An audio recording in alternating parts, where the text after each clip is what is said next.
notícia. A gente começa então falando do hantavírus, como o Vilela falou aqui, olha, 11 casos de hantavírus confirmados no Cruzeiro, incluindo 3 mortes. E a Organização Mundial de Saúde descarta um surto maior da doença, pelo menos por enquanto, já que o período de incubação do hantavírus é grande e pode levar mais de um mês no Brasil. Uma morte também aconteceu já aqui no Brasil. E aí, o que está chamando muita atenção? Alguns especialistas dizem, olha, o hantavírus que tem no navio não é o mesmo hantavírus que tem no Brasil. E aí é que a gente vai descobrir agora. Tá bom, porque vamos essa então, grande né? especialista vai conversar com a gente. Eu tenho muitas perguntas. Então, eu acho que ela já está aqui. Já está no... Doutora Luana Araújo, que é médica infectologista.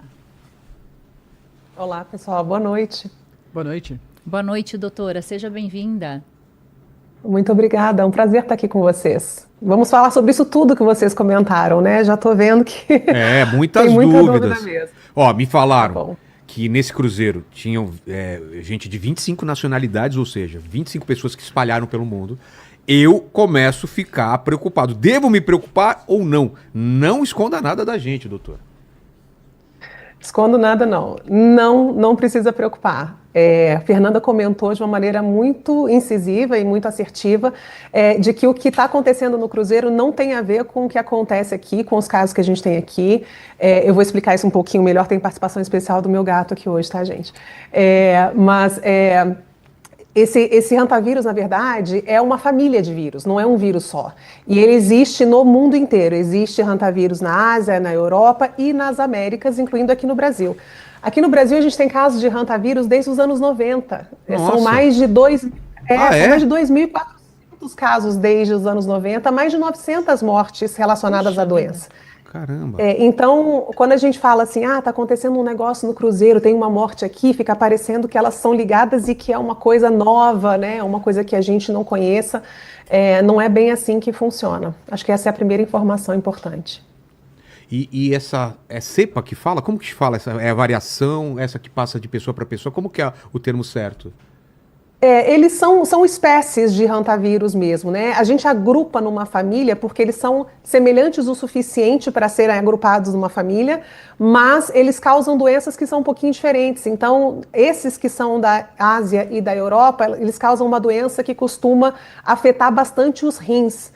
No caso dos hantavírus que são das Américas, eles causam o que a gente chama de síndrome cardiopulmonar, quer dizer, ataca coração e pulmões, e é por isso que a gente está vendo o que está acontecendo ali no próprio Cruzeiro, né? Um quadro que parece um quadro respiratório, comum, simples, né? Muito parecido com muitas outras coisas que a gente vê normalmente, mas que evolui rápido para um quadro de insuficiência respiratória grave e, eventualmente, para o óbito, como a gente também está acompanhando.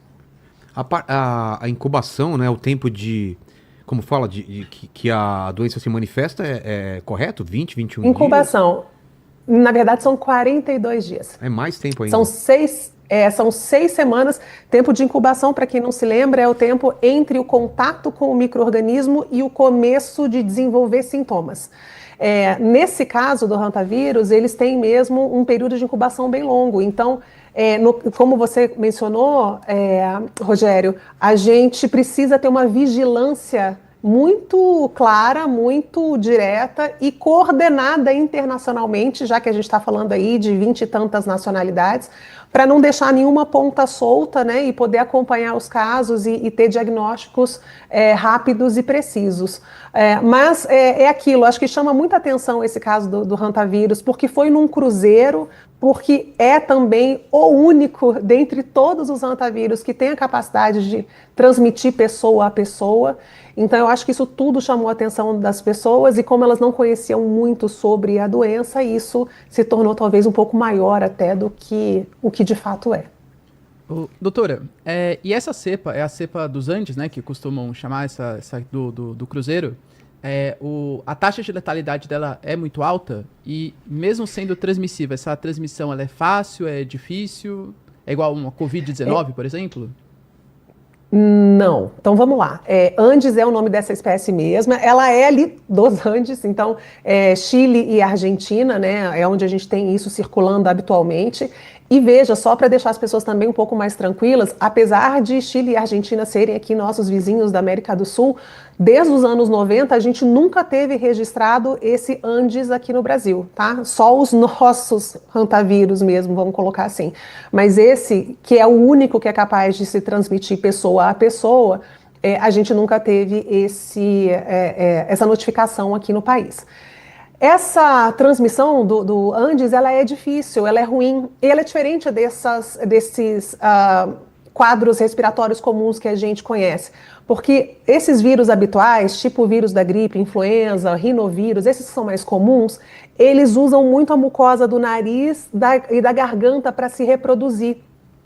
E isso faz com que na hora que você fale, ou tussa, ou espirre, seja muito mais fácil de você botar esse vírus para fora. No caso do hantavírus, não, isso acontece de forma muito mais profunda nos pulmões. Então, não exige um contato mais próximo e mais prolongado para que essa transmissão consiga acontecer. E ela também é bastante concentrada ali no começo desses sintomas. Então, é importante que as pessoas tenham informação, sejam acompanhadas, enfim, para poder diminuir o risco dessa transmissão. Mas ela não é tão boa quanto o que a gente já conhece de outras doenças, tá? E por último, você falou sobre a letalidade. A letalidade da Andes, ela não é tão diferente das outras espécies, né, de hantavírus, mas todos eles têm uma letalidade alta. Quando a gente está falando de Covid, a gente fala de, sei lá, no pior da pandemia, 7, 10% de mortalidade naquele momento em que o sistema de saúde estava completamente tomado, né? A gente tinha muito pouco recurso para todo mundo. Quando a gente fala de hantavírus, a gente está falando aí, no Brasil, de uma média de 40% de mortalidade. E é muito próximo da média mundial, tá? Mas o que pesa nisso? A saúde da pessoa, o quanto de vírus que ela entrou em contato, se ela conseguiu ter acesso a um sistema de saúde rapidamente, se ela foi, né, assistida da maneira correta. Então, tem vários fatores que determinam essa letalidade, mas ela costuma ser alta sim. Então, o hantavírus é uma doença que preocupa, porque ela é altamente letal, mas ela é bastante rara, e a gente sabe que as medidas de precaução e de prevenção de saúde pública costumam funcionar bem com ela.